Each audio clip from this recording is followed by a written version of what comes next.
ইসলামের প্রথম খলিফা হযরত আবু বকর সিদ্দিক রাদিয়াল্লাহু তাআলা আনহু তিনি কেমন ব্যক্তি ছিলেন? হযরত আবু বকর সিদ্দিক রাদিয়াল্লাহু তাআলা আনহু দুনিয়ার জমিনে থাকা অবস্থায় তিনি জান্নাতের সুসংবাদ পেয়েছেন। তাদেরকে হাদিসের পরিভাষায় আশারায়ে মুবাশশারা বলা হয়। তাদেরকে হাদিসের পরিভাষায় আশারায়ে মুবাশশারা বলা হয়। আবু বকর সিদ্দিক রাদিয়াল্লাহু তাআলা আনহু নবীজির সবচেয়ে কাছের ব্যক্তি ছিলেন। হাদিসের পরিভাষায় পয়গম্বরে আরবি সাল্লাল্লাহু আলাইহি সাল্লাম বলেন, আমি যদি আল্লাহ ছাড়া অন্য কাউকে বন্ধু বানাইতাম দুনিয়ার জমিনের মধ্যে, তাহলে আমি সবচেয়ে কাছের বন্ধু আবু বকরকেই বানাইতাম। একদিন পয়গম্বরে আরবি সাল্লাল্লাহু আলাইহি ওয়াসাল্লাম যোহরের নামাজ আদায় করার পর সাহাবায়ে কেরামের সম্মুখে বসলেন। বসার পর পয়গম্বরে আরবি সাল্লাল্লাহু আলাইহি ওয়াসাল্লাম সাহাবায়ে কেরামকে লক্ষ্য করে বললেন, তোমাদের মধ্যে এমন কোন সাহাবী আছো যে আজকে রোজা রেখেছো? হযরত আবু বকর সিদ্দিক রাদিয়াল্লাহু তাআলা আনহু সাহাবায়ে কেরামের মাঝখান থেকে দাঁড়িয়ে বলেন, পয়গম্বর, আজকে আমি রোজা রেখেছি। পয়গম্বরে আরবি সাল্লাল্লাহু আলাইহি ওয়াসাল্লাম আবার জিজ্ঞেস করলেন, তোমাদের মধ্যে এমন কোন সাহাবী আছো যে আজকে আল্লাহর রাস্তায় তুমি দান করেছো? তারপর এইভাবে পয়গম্বরে আরবি সাল্লাল্লাহু আলাইহি ওয়াসাল্লাম পাঁচটা প্রশ্ন করলেন সাহাবায়ে কেরামকে উদ্দেশ্য করে। দ্বিতীয় প্রশ্ন হলো, তোমাদের মধ্যে আজকে কেউ আল্লাহর রাস্তায় দান করেছো, গরীব মিসকিনকে সদকা করেছো? আবু বকর সিদ্দিক রাদিয়াল্লাহু তাআলা আনহু দাঁড়িয়ে বললেন, পয়গম্বর, আল্লাহ আমাকে সুযোগ দিয়েছেন দান সদকা করার। পয়গম্বরে আবার জিজ্ঞেস করলেন, তোমাদের মধ্যে এমন কেউ আছো যে আজকে জানাজার নামাজের মধ্যে অংশগ্রহণ করেছো? আবু বকর সিদ্দিক রাদিয়াল্লাহু তাআলা আনহু পয়গম্বরের সামনে দাঁড়িয়ে বলতেছে, হ্যাঁ, আজকে আমি জানাজার নামাজের মধ্যে অংশগ্রহণ করেছি। পয়গম্বর আবার প্রশ্ন করলেন, তোমাদের মধ্যে এমন কেউ আছো কোন সাহাবী যে অসুস্থ ব্যক্তিকে দেখতে গিয়েছ, অসুস্থ ব্যক্তির খবর নিতে গিয়েছ? সিদ্দিক আকবর রাদিয়াল্লাহু তাআলা আনহু বলতেছেন, হ্যাঁ পয়গম্বরে আরবি, আমি তো এক অসুস্থ ব্যক্তির খবর নিতে গিয়েছিলাম। পয়গম্বরে আরবি সাল্লাল্লাহু আলাইহি ওয়াসাল্লাম আবার প্রশ্ন করেছেন, তোমাদের মধ্যে এমন কোন সাহাবী আছে যে সাহাবী জানাজার নামাজের মধ্যে অংশগ্রহণ করেছে কিনা? আবু বকর সিদ্দিক রাদিয়াল্লাহু তাআলা আনহু বললেন, পয়গম্বর, আজ আমি এক মৃত ব্যক্তির জানাজার নামাজের মধ্যে অংশগ্রহণ করেছি। নবীজি সাল্লাল্লাহু আলাইহি ওয়াসাল্লাম বললেন, কোন ব্যক্তি যদি দৈনিক এই আমলগুলো করতে পারে তার ঠিকানা জান্নাত ছাড়া আর কিছু হতে পারে না। পয়গম্বরে আরবি সাল্লাল্লাহু আলাইহি ওয়াসাল্লামের সাহাবী হযরত আবু বকর সিদ্দিক রাদিয়াল্লাহু তাআলা আনহু ইসলামের জন্য তার জীবনটাকে বিলীন করে দিয়েছেন। ইসলামের জন্য তার নিজের জীবনটাকে উৎসর্গ করে দিয়েছেন।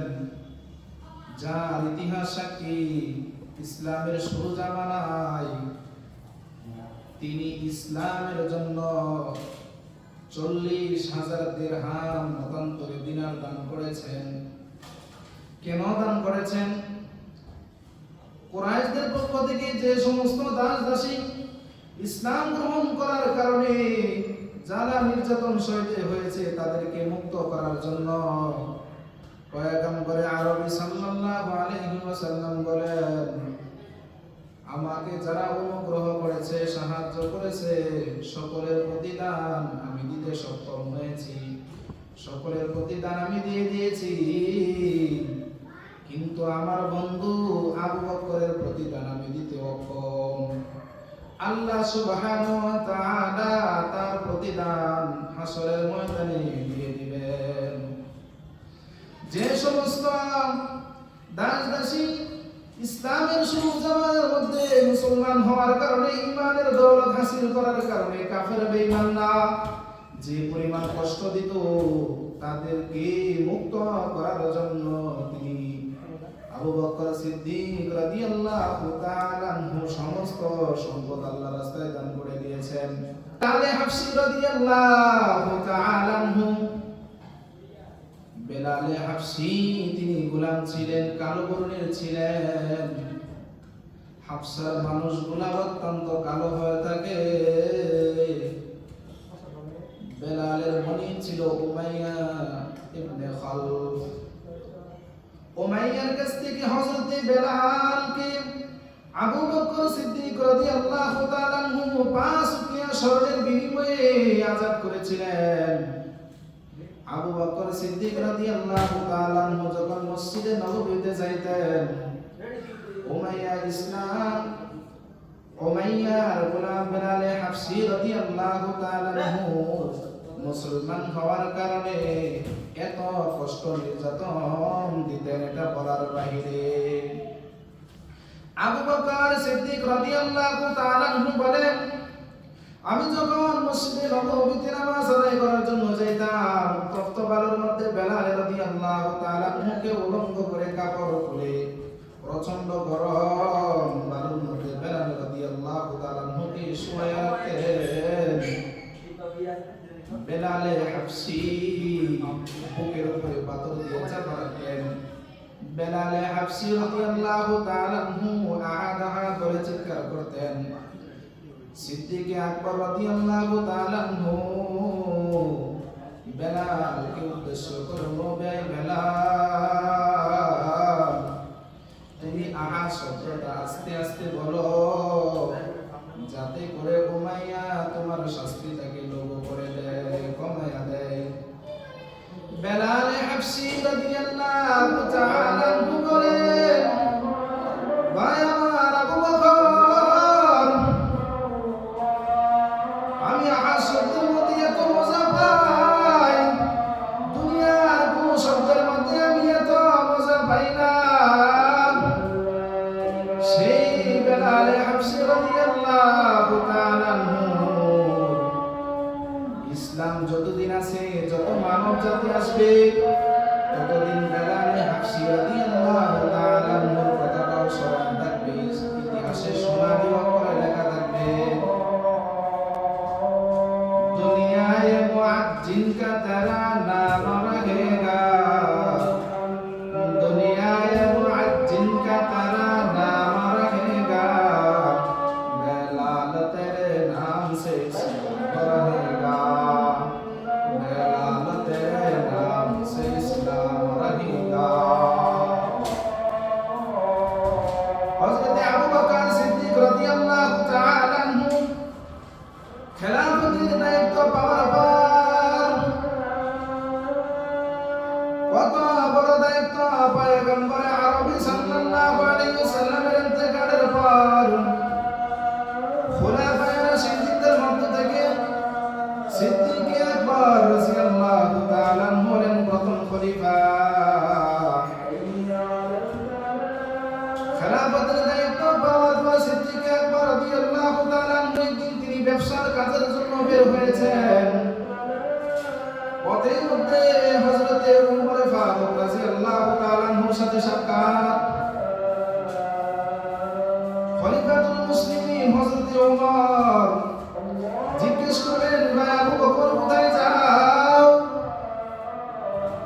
সিদ্দিক আকবর রাদিয়াল্লাহু তাআলা আনহু বলেন, আমি তো ব্যবসার কাজে বের হয়েছি, যদি ব্যবসার কাজ পরিচালনা না করি আমার পরিবার পরিজনকে আমি কি খাওয়াবো? ওমর ফারুক রাদিয়াল্লাহু তাআলা আনহু বললেন, ভাই আবু বকর, তুমি যদি এখনো খেলাফতের দায়িত্ব পাওয়ার পর যদি তুমি ব্যবসার কাজে নিয়োজিত হও, ব্যবসার কাজে যদি সময় দাও, খেলাফতের দায়িত্ব তোমার দ্বারা ভালো করে পালন করা হবে না। রাষ্ট্রীয় কোষাগার থেকে তোমার জন্য কিছু বাধা নির্ধারণ করে দিব। পরের দিন খলিফাতুল মুসলিমিন হযরত ওমর সাহাবায়ে কেরামের সাথে পরামর্শক্রমে একজন মুহাজির সাহাবীর যে পরিমাণ বাধা নির্ধারণ করা হয় তার চেয়ে কিছু পরিমাণ কম বাধা নির্ধারণ করলেন হযরতে আবু বকর সিদ্দিক রাদিয়াল্লাহু তাআলা আনহুর জন্য, যিনি ইসলামের প্রথম খলিফা ছিলেন। হযরতে আবু বকর সিদ্দিক রাদিয়াল্লাহু তাআলা আনহু কেমন আমানতদারিতা ছিলেন রাষ্ট্র পরিচালনা করার ক্ষেত্রে। হাদিসের মধ্যে একটা ঘটনা আসছে, আবু বকরের স্ত্রী হযরতে ফাতেমা রাদিয়াল্লাহু তাআলা আনহু একদিন হঠাৎ করে আবু বকরকে বলতেছে, আবু বকর, ও আমার স্বামী, আজকে আমার জন্য একটা মিষ্টান্ন খাবারের ব্যবস্থা করতে হবে। আমি একটু আমার মন চায় মিষ্টান্ন খাবারের জন্য। আবু বকর রাদিয়াল্লাহু তাআলা আনহু বলেন, আদরের স্ত্রী আমার কাছে তো মিষ্টান্ন খাবার তৈরি করে